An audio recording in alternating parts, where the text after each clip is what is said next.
Good morning and नमस्कार दोस्तों, स्वागत है आप सभी का एक बार फिर से आपके अपने YouTube channel GK search engine पर। आज है 12 नवंबर और 12 नवंबर से रिलेटेड राजस्थान करंट अफेयर्स के जितने भी इंपॉर्टेंट क्वेश्चन हैं सभी हम इस वीडियो में डिस्कस करने वाले हैं।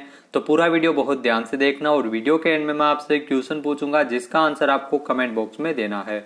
कल के वीडियो में मैंने आपसे क्वेश्चन पूछा था जो था हाल ही में राजस्थान में अजमेर के पुष्कर में अंतर्राष्ट्रीय पशु मेले की शुरुआत कब से की गई है। तो अंतर्राष्ट्रीय पशु मेला जिसकी शुरुआत पुष्कर में 8 नवंबर 2021 से की गई है। तो बी ऑप्शन यहाँ पर बिल्कुल सही था। जिन दोस्तों ने बी ऑप्शन कमेंट बॉक्स में सही जवाब दिया उनको हार्दिक शुभकामनाएं। राजस्थान के अजमेर के पुष्कर में 8 नवंबर से इंटरनेशनल एनिमल फेयर यानी अंतर्राष्ट्रीय पशु मेला शुरू हुआ है। लगभग 2 सालों बाद ये मेला आयोजित किया जा रहा है।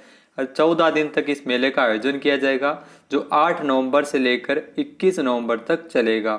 तो कोरोना के कारण पिछले 2 सालों से इस मेले का आयोजन नहीं किया गया था। इस मेले का आयोजन है वो 2 चरणों में किया जाता है। पहले चरण में पशु हाट मेला आयोजित होता है, वही दूसरे चरण में पंच तीर्थ स्नान देवठनी एकादशी से कार्तिक पूर्णिमा तक महास्नान है वो पुष्कर में होता है।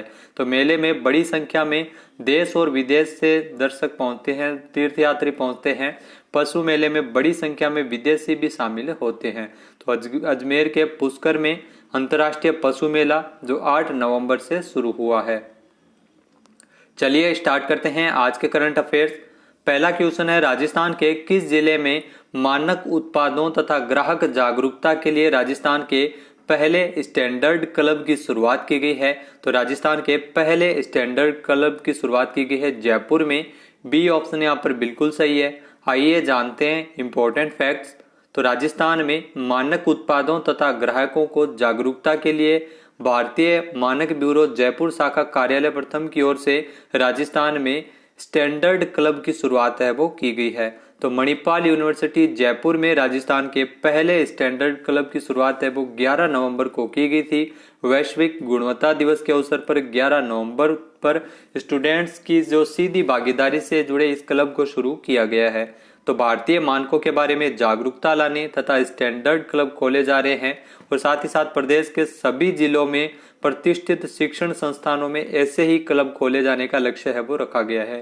तो जयपुर में इसकी शुरुआत है वो 11 नवंबर से की गई है। राजस्थान का पहला स्टैंडर्ड क्लब। दूसरा यहाँ पे क्वेश्चन है हाल ही में राजस्थान राज्य पर्यटन विभाग द्वारा बूंदी उत्सव का आयोजन कब किया जाएगा। तो राजस्थान राज्य पर्यटन विभाग की ओर से बूंदी उत्सव का आयोजन है वो 22 नवंबर 2021 को किया जाएगा। ए ऑप्शन यहाँ पर बिल्कुल सही है। आइए जानते हैं इंपॉर्टेंट फैक्ट्स। तो राजस्थान राज्य पर्यटन विभाग की ओर से आयोजित बूंदी उत्सव का आयोजन एक बार फिर से 22 और 23 नवंबर को किया जाएगा।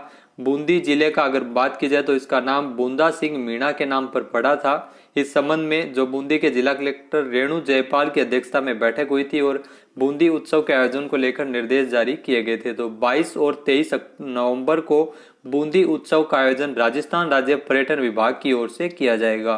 तो राजस्थान के हाड़ौती क्षेत्र में स्थित बूंदी शहर में मनाया जाता है ये उत्सव, जो यहाँ की संस्कृति से रूबरू होने का भी अवसर यहाँ से मिलेगा।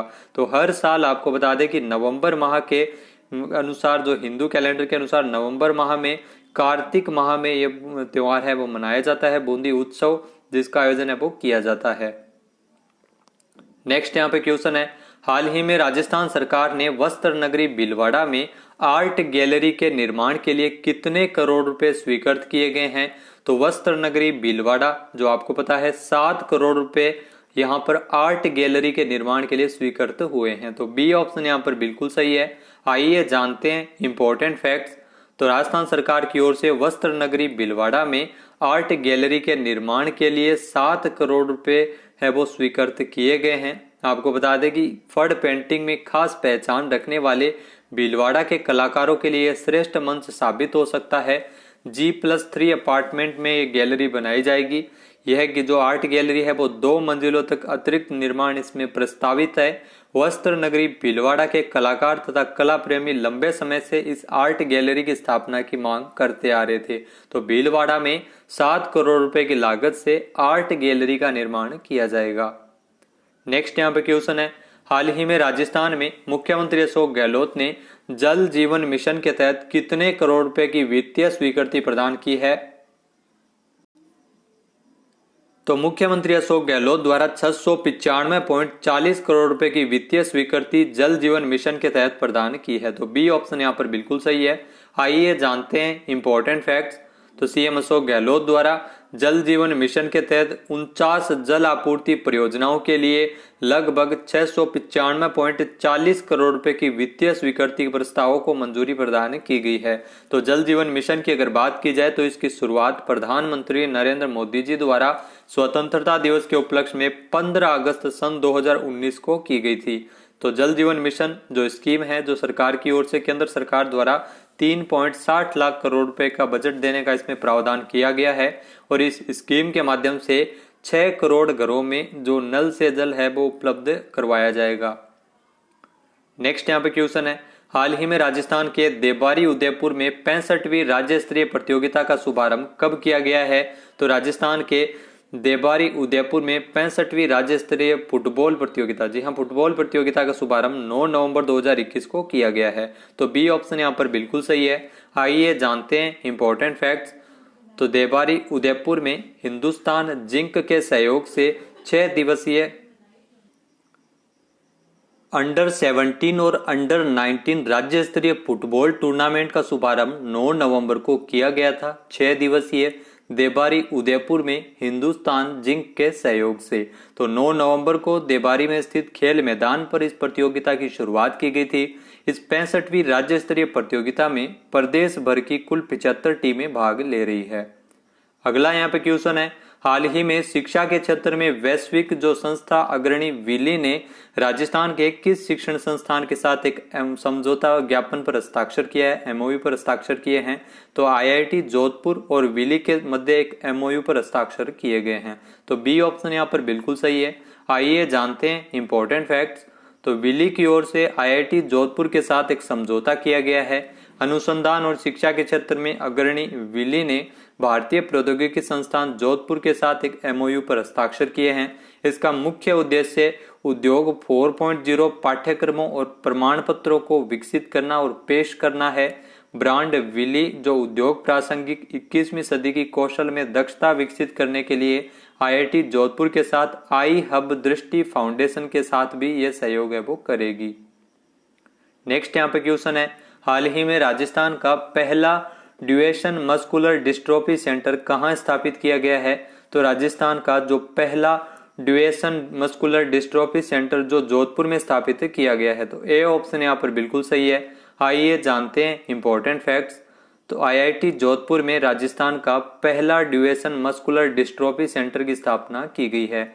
मस्कुलर डिस्ट्रोफी जो मांसपेशियों के रोगों का एक ऐसा समूह है जिसमें लगभग 80 प्रकार की बीमारियां शामिल है। इस समूह में सभी प्रकार के रोग शामिल है, लेकिन आज भी सबसे खतरनाक और जानलेवा बीमारी ड्यूएशन मस्कुलर डिस्ट्रोफी डीएमडी है और इसीलिए जो राजस्थान का पहला ड्यूएशन मस्कुलर डिस्ट्रोफी सेंटर है वो आईआईटी जोधपुर में स्थापित किया गया है।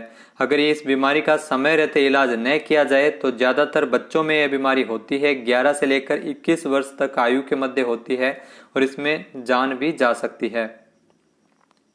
नेक्स्ट है, हाल ही में राजस्थान के किस जिले में गाए जाने वाले तेजा गीत पर ब्रिटेन में पीएचडी छात्रों द्वारा शोध किया जाएगा? तो आपको बता दी कि नागौर में तेजा गीतों का गायन है वो होता है।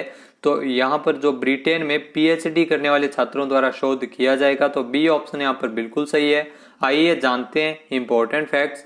तो वीर तेजा जी की महिमा में गाए जाने वाले राजस्थान के तेजा गीत जो रेगिस्तानी राज्य में किसानों द्वारा कम बारिश के दौरान गाया जाता है और भगवान इंद्र बारिश के रूप में पृथ्वी को आशीर्वाद देते हैं, बारिश हो जाती है। तेजा गीत ज्यादातर राजस्थान के नागौर जिले में गाए जाते हैं। जल्द ही ब्रिटेन में पीएचडी छात्रों द्वारा इस पे शोध किया जाएगा। तेजा गायन की लोकप्रियता को देखते हुए कैम्ब्रिज विश्वविद्यालय के सहयोग से राजस्थान के पूर्वी क्षेत्र से ताल्लुक रखने वाले मदन मीणा ने 11 साल पहले इस गायन प्रारूप पर 300 पन्नों की एक किताब लिखी थी और वहां के शोधकर्ताओं को ये किताब उपलब्ध करवा दी गई है। अब छात्र इस पर पीएचडी करेंगे और तेजा गीतों पर भी अध्ययन करेंगे और शोध करेंगे। तो नागौर में तेजा गीतों का गायन है वो किया जाता है। नेक्स्ट यहाँ पे क्वेश्चन है, हाल ही में ग्लोबल ड्रग पॉलिसी इंडेक्स 2021 में भारत कौन से स्थान पर है? तो ग्लोबल ड्रग पॉलिसी इंडेक्स 2021 में भारत की रैंकिंग 18वीं रही है। तो बी ऑप्शन यहाँ पर बिल्कुल सही है। आइए जानते हैं इंपॉर्टेंट फैक्ट्स। तो ग्लोबल ड्रग पॉलिसी इंडेक्स 2021 में भारत की अगर रैंकिंग की बात की जाए तो भारत है वो 18वें पायदान पर रहा है। 2021 में हार्म रिडक्शन कंसोर्टियम द्वारा उद्घाटन ग्लोबल ड्रग पॉलिसी इंडेक्स 2021 को जारी किया गया था। नॉर्वे, न्यूजीलैंड, पुर्तगाल, यूके और ऑस्ट्रेलिया जो मानवीय और स्वास्थ्य संचालित दवा नीतियों पर 5 प्रमुख देशों में से एक है। तो ग्लोबल ड्रग पॉलिसी इंडेक्स जारी किया गया था जिसमें नॉर्वे है वो शीर्ष स्थान पर है। भारत की रैंकिंग इसमें 18वीं रही है। तो 5 सबसे कम रैंकिंग वाले देश कौन से हैं? तो ब्राजील, युगांडा, इंडोनेशिया, केन्या और मैक्सिको है। तो भारत का 30 देशों में 18वां स्थान है। नेक्स्ट यहाँ पे क्वेश्चन है, हाल ही में केंद्र सरकार द्वारा अगला नौसेना प्रमुख किसे नियुक्त किया गया? तो इंपॉर्टेंट क्वेश्चन है, मार्क लगा लेना। भारत सरकार की ओर से अगला नौसेना प्रमुख के रूप में आर हरि कुमार को नियुक्त किया गया है। तो सी ऑप्शन यहाँ पर बिल्कुल सही है। ये जो आपको तस्वीर में दिखाई दे रहे हैं यही है आर हरि कुमार और ये नए नौसेना प्रमुख बनने वाले हैं। आइए जानते हैं इंपॉर्टेंट फैक्ट्स। तो केंद्र सरकार की ओर से vice admiral R Hari Kumar को नौसेना स्टाफ का नया प्रमुख नियुक्त किया है। ये वर्तमान में पश्चिमी नौसेना कमान के flag officer commanding in chief है। वर्तमान में जो नौसेना प्रमुख है एडमिरल करमबीर सिंह जो 30 नवंबर 2021 को सेवानिवृत्त हो रहे हैं। तो आर हरि कुमार जो नए नौसेना प्रमुख है वो बनने वाले हैं, इनकी नियुक्ति की गई है। आर हरि कुमार जो परम विशिष्ट सेवा पदक तथा अति विशिष्ट सेवा पदक और विशिष्ट सेवा पदक से भी सम्मानित हो चुके हैं।